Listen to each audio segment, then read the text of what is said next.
Dear students, अब तक की वीडियोस के माध्यम से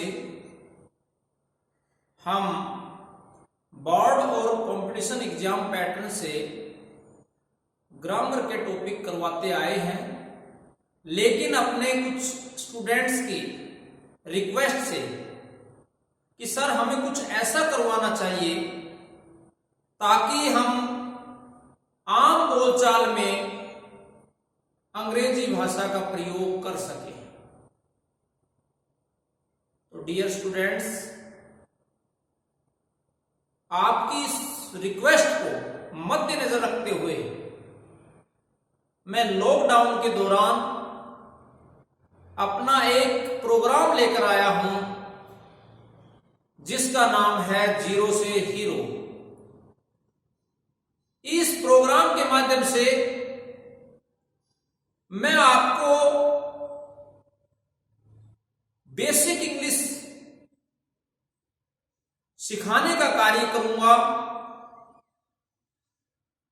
ऐसे ऐसे वर्ड्स के माध्यम से जिन्हें आप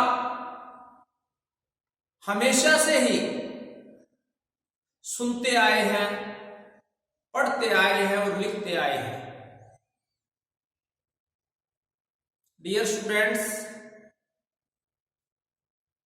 दुनिया की चाहे कोई भी भाषा हो, इंग्लिश हो या हिंदी हो, किसी भी बात को कहने, लिखने और पढ़ने के लिए 5 प्रकार के वाक्यों की जरूरत होती है। और वो वाक्य हैं सिंपल अर्थात affirmative sentence, interrogative sentence, imperative sentences, optative sentences और एक्सक्लेमेटरी सेंटेंसेस। जिन वाक्यों के माध्यम से बोलने वाला सकारात्मक भाव से अपनी बात कहता है, ऐसे सभी सेंटेंस सिंपल या एफर्मेटिव सेंटेंस कहलाते हैं। जिन वाक्यों के माध्यम से बोलने वाला क्वेश्चन करने के भाव से कोई प्रश्न करता है, ऐसे सभी सेंटेंसेस को इंटरोगेटिव सेंटेंस कहते हैं। और ऐसे वाक्य जिनके माध्यम से वक्ता कोई आदेश देता है, कोई कमांड देता है, कोई निवेदन करता है और कोई सुझाव और मनाही का भाव रखता है, ऐसे सभी वाक्य इंपेरेटिव सेंटेंस कहलाते हैं। और ऐसे वाक्य जिसमें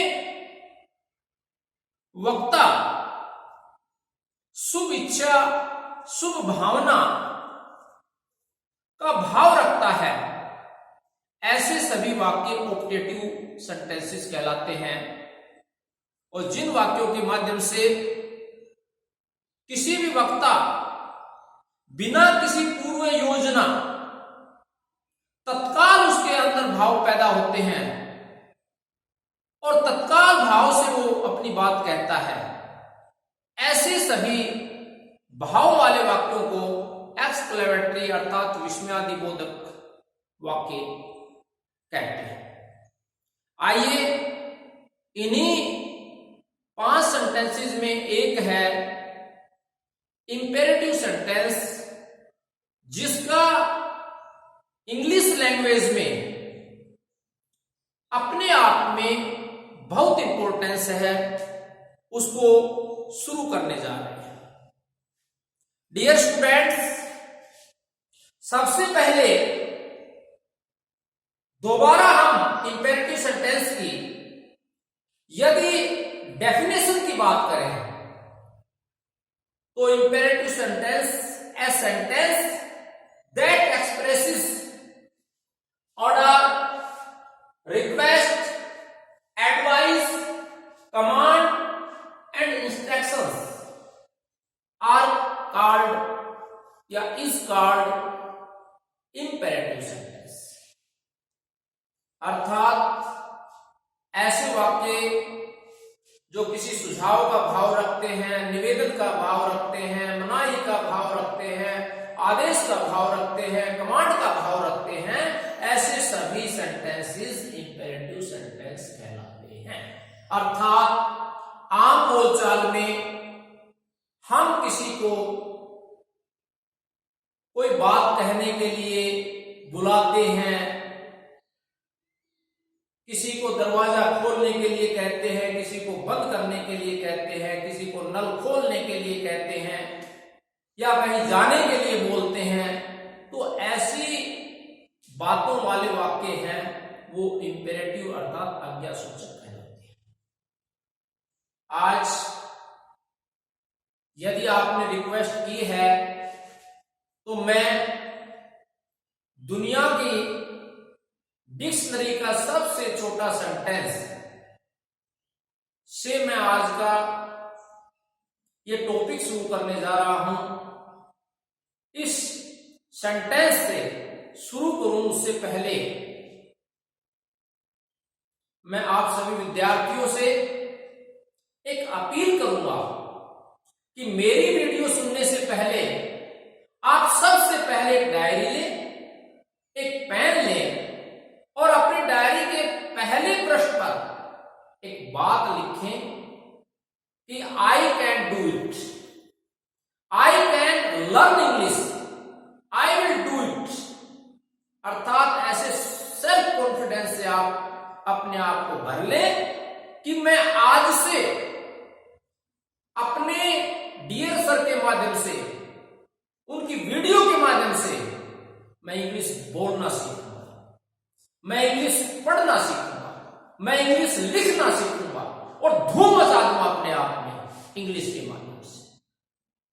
डियर स्टूडेंट्स, इंग्लिश सीखने के लिए, किसी भी भाषा सीखने के लिए एक जुनून होना चाहिए और वो जुनून ऐसा होना चाहिए कि आप ऑलवेज थिंक्स इन इंग्लिश, हमेशा अंग्रेजी में ही सोचो। ड्रीम इन इंग्लिश, अंग्रेजी के ही सपने लो। वॉक इन इंग्लिश, जब भी चलो अंग्रेजी के साथ चलो। स्लीप इन इंग्लिश, अंग्रेजी के साथ ही सो। जब आपके अंदर ये भाव रहेंगे तो दुनिया की कोई ताकत नहीं कि आपको अंग्रेजी बोलने, लिखने और पढ़ने में से कोई रोक सकता है। मैं आपको कहना चाहूंगा, आपने अंग्रेजों को देखा होगा, अंग्रेज इंग्लिश बहुत अच्छे तरीके से बोल सकते हैं, लेकिन वे दूसरी लैंग्वेज जैसे हिंदी ठीक ढंग से नहीं बोल सकते।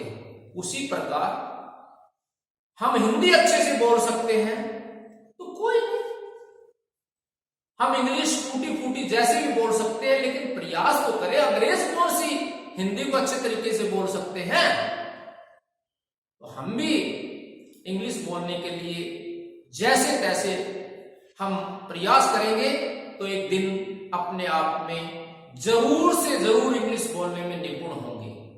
तो आइए शुरू करते हैं आज के इस टॉपिक का पहला सेंटेंस, सबसे छोटा सेंटेंस, गो। गो का अर्थ होता है डियर स्टूडेंट्स जाओ। जैसे हम किसी को कहें जाओ। अब कमाल की बात देखिए, इंपेरेटिव सेंटेंस बोलने में किसी भी प्रकार की ग्रामर रूल्स की आवश्यकता नहीं पड़ेगी, किसी भी प्रकार के हेल्पिंग वर्ब्स की जरूरत नहीं पड़ेगी। आपको जो पहले से चिर परिचित जो आपके पास वर्ड्स हैं, उन्हीं के माध्यम से आपको केवल उनको असेंबल करना, उन दोनों को जोड़ना है और दोनों को जोड़कर आप सेंटेंस बनाए। आप सभी जानते गो, गो तो सभी जानते होंगे, गो का मतलब जाना होता है। और गो को यदि हम कहें कि वहां जाओ, गो देयर, ठीक है, गो देयर, वहां जाओ। जैसे कहें कि आओ, कम, कम हेयर, यहां आओ, कम इन, अंदर आओ, गो आउट, बाहर जाओ। इसी प्रकार रन, दौड़ो, रन फास्ट, तेज दौड़ो। इसी प्रकार हम कह सकते हैं और एग्जाम्पल ले सकते हैं, लर्न, सीखो, लर्न इंग्लिश, अंग्रेजी सीखो, लर्न हिंदी, हिंदी सीखो, लर्न फॉरेन लैंग्वेज, विदेशी भाषा सीखो। इसी प्रकार कहते हैं लिसन, लिसन सुनो, लिसन टू मी, मेरी सुनो, लिसन टू देम, उनकी सुनो, लिसन टू हिम, उसकी सुनो। इसी प्रकार कह सकते हैं सिट, सिट हेयर, यहां बैठो, सिट देयर, वहां बैठो। इसी प्रकार हम कह सकते हैं, जैसे हम अपने रूम में बैठे हुए हैं, हम किसी को कह सकते हैं ओपन द डोर, दरवाजा खोलो, क्लोज द डोर, दरवाजा बंद कर दो, ओपन द विंडो, खिड़की खोलो। इसी प्रकार कह सकते हैं switch on the light, light जलाओ, switch off the light, light को बंद करो, टर्न ऑफ द टेप, नल को बंद करो, टर्न ऑन द टेप, नल को खोलो। है ना, कमाल की बात। वो सभी वर्ड्स हैं जिनसे आप परिचित हैं, केवल आपने असेंबल किया है और असेंबल के साथ आप फराटेदार तरीके से इंग्लिश सेंटेंस बना रहे हैं और उनको बोल रहे हैं। ये तो केवल डियर स्टूडेंट्स कुछ एग्जाम्पल्स हैं और इसी प्रकार के एग्जाम्पल्स के माध्यम से आप बहुत सारे सेंटेंसेस को बना सकते हैं, उनको लिख सकते हैं, अपने जीवन का एक अहम हिस्सा बना सकते हैं। तो डियर स्टूडेंट्स, ऐसे सभी वाक्य जिनका एग्जाम्पल्स मैंने दिया है, इनके लिए आप वर्ब की फर्स्ट फॉर्म अर्थात गिवन का प्रयोग करो और उसके साथ अदर्स वर्ड जोड़ो और आप अपने सेंटेंस बनाओ। इसी प्रकार मैंने अपने सभी इस टॉपिक को 7 रूल्स के माध्यम से डिफाइन करने की कोशिश की है और ये है, देखिए, अब मैंने फर्स्ट रूल डिफाइन कर दिया है। अब है second rule, rule number second, अर्थात जब किसी बात को आप जोर देकर कहें कि ये कार्य आपको जरूर करना है, उस जरूर कार्य के लिए आप डू का प्रयोग करें। जैसे डू गो, जरूर जाओ, डू कम, जरूर आओ, डू गो देयर, वहां जरूर जाओ, डू लिसन टू मी, मेरी जरूर सुनो। है ना कमाल की बात। किसी भी बात के लिए जरूर का अर्थ होता है, डू का अर्थ होता है जरूर, किसी बात को जोर देकर कहना, उसके लिए आप वर्ब की फर्स्ट फॉर्म के साथ डू का प्रयोग करके आप फराटेदार इंग्लिश बोल सकते हैं। अब है रूल नंबर 3, किसी बात को आप कह रहे हैं और कहने के भाव में यदि उसी भाव के अनुसार आप पॉजिटिव रूप में कह रहे हैं, उसी बात को आप मना कर रहे हैं, आपने किसी बात के लिए कहने करने के लिए मना करना है, उसके लिए आप डोंट या डू नॉट का प्रयोग। जैसे आप यहां मैंने एग्जाम्पल दिया था गो का, गो से ही ले लीजिए, डोंट गो, मत जाओ। इसमें डोंट का अर्थ है मत, अर्थात मनाई करना जिसमें मत का भाव है। कम, डू नॉट कम, मत आओ, डू नॉट कम सून, शीघ्र मत आओ, डू नॉट कम इन, अंदर मत आओ। इसी प्रकार डू नॉट रन, मत दो, डू नॉट रन फास्ट, तेज मत दो, डू नॉट रन स्लोली, धीरे मत दो। ठीक है, लेकिन मैं थोड़ा सा सूक्ष्म भेद है अपने स्टूडेंट्स को क्लियर करवाना चाहूंगा कि जैसे डू नॉट और डोंट आम बोलचाल में दोनों का एक अर्थ लिया जाता है, लेकिन इसका भी एक सूक्ष्म भेद है जो मैं आपको बताने जा रहा हूं। डू नॉट का प्रयोग हमेशा ऐसे सेंटेंस से पहले किया जाता है जिसमें किसी बात को हमेशा के लिए मना करने के लिए कहा जाता है, उसमें हमेशा आप डू नॉट का प्रयोग करें। जैसे डू नॉट अब्यूज, गाली मत दो। डू नॉट अब्यूज, गाली मत दो। डू नॉट स्मोक, धूम्रपान मत करो। डू नॉट टेल ए लाई, कभी झूठ मत बोलो। यानी ये वो बातें हैं जिसको पूरे जीवन में मना करने का भाव होता है, उनके लिए डू नॉट का प्रयोग करते हैं। लेकिन यदि हम डू नॉट के स्थान पर डोंट का प्रयोग करें तो उसमें सूक्ष्म अंतर क्या है? किसी बात को कहने के लिए हम थोड़ी देर के लिए मना करते हैं, उसमें डू नॉट के स्थान पर डोंट का प्रयोग करें तो ज्यादा बेटर होता है। जैसे हम कह सकते हैं डोंट स्लीप नाउ, अभी मत सो। डोंट स्टैंड हियर, यहां मत खड़े हो। Don't use your mobile phone.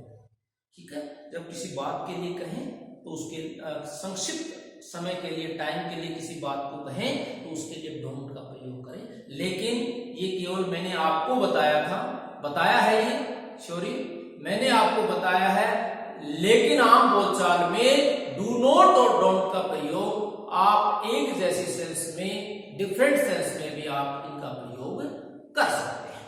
अब अगला रूल है डियर स्टूडेंट्स कि किसी भी सेंटेंस में यदि निवेदन का भाव होता है, उसके लिए हम किसी भी सेंटेंस से पहले हम प्लीज और काइंडली का प्रयोग, जैसे हम उम्र नौजवान साथियों को हम कह सकते कम, गो, यहां आओ, वहां जाओ, ऐसा मत करो, वैसा मत करो।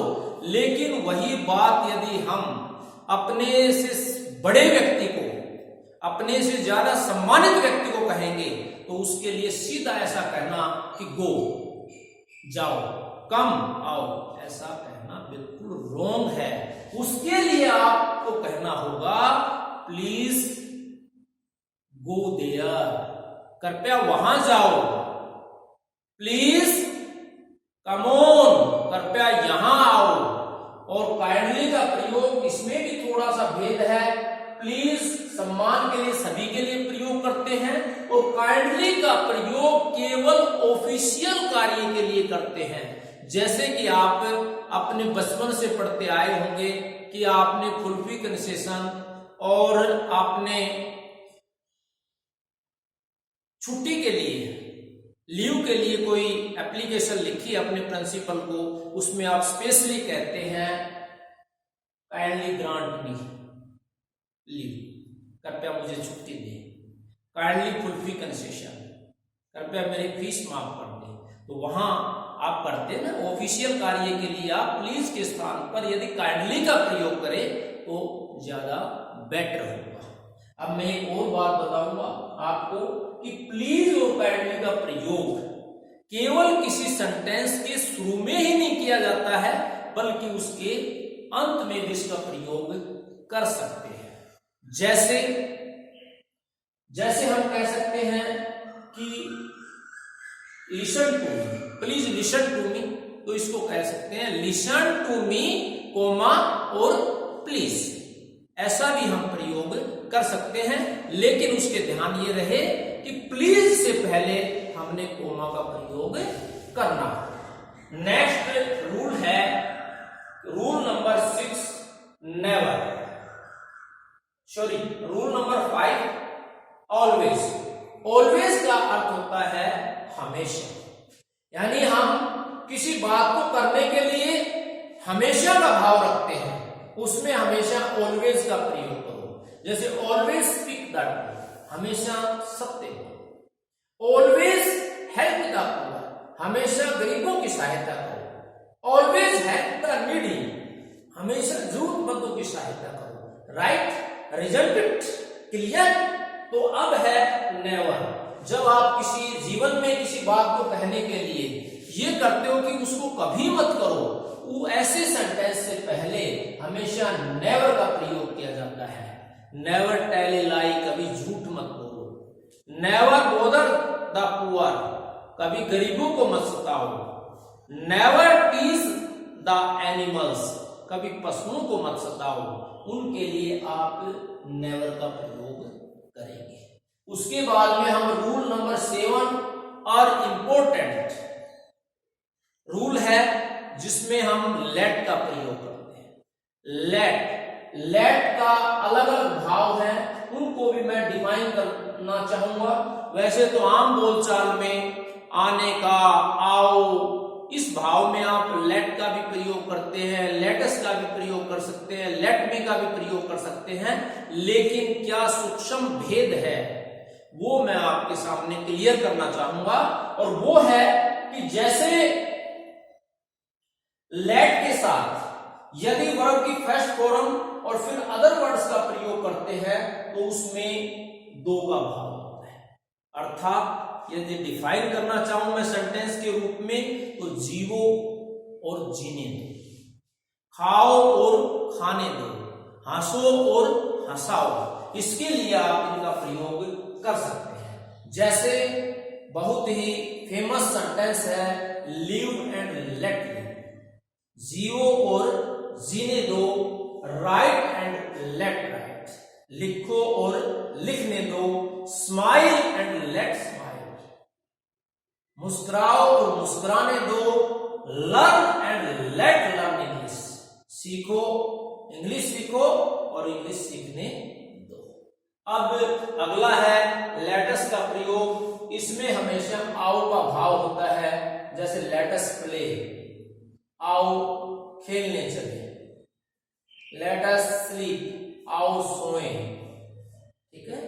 लेटस गो टू स्कूल, आओ स्कूल चले, लेटस गो टू टेम्पल, आओ मंदिर चले, इसमें इसका प्रयोग कर सकते हैं। उसके बाद में अगला है late plus objective case plus V1 plus other word. देखिए यहां थोड़ा मैं डिफाइन करना चाहूंगा कि यहां लेट के साथ एस का प्रयोग हुआ है, यहां लेट प्लस ऑब्जेक्टिव केस। ये ऑब्जेक्टिव केस क्या है ये मैं आपको थोड़ा सा बताना चाहूंगा कि ये ऑब्जेक्टिव केस ग्रामर में प्रोनाउन का एक काइंड है। कोई भी प्रोनाउन है उसके दो रूप हैं, एक तो सब्जेक्टिव केस और एक ऑब्जेक्टिव केस। सब्जेक्टिव केस वो प्रोनाउन होते हैं जो सब्जेक्ट के स्थान पर प्रयोग किए जाते हैं। जैसे I, we, you, he, she, it, they और एनी, ने। और जब उन्हीं प्रोनाउंस का प्रयोग, कुछ प्रोनाउंस ऐसे हैं जिनका प्रयोग ऑब्जेक्ट के स्थान पर प्रयोग किया जाता है। जैसे ही का प्रयोग कदापि ऑब्जेक्ट के स्थान पर नहीं होता, उसका प्रयोग हमेशा सब्जेक्ट के स्थान पर होता है। ही के स्थान पर उसका ऑब्जेक्टिव केस में हिम होगा, आई के स्थान पर मी का प्रयोग होगा, शी के स्थान पर हर का प्रयोग होगा, दे के स्थान पर देम का प्रयोग होगा।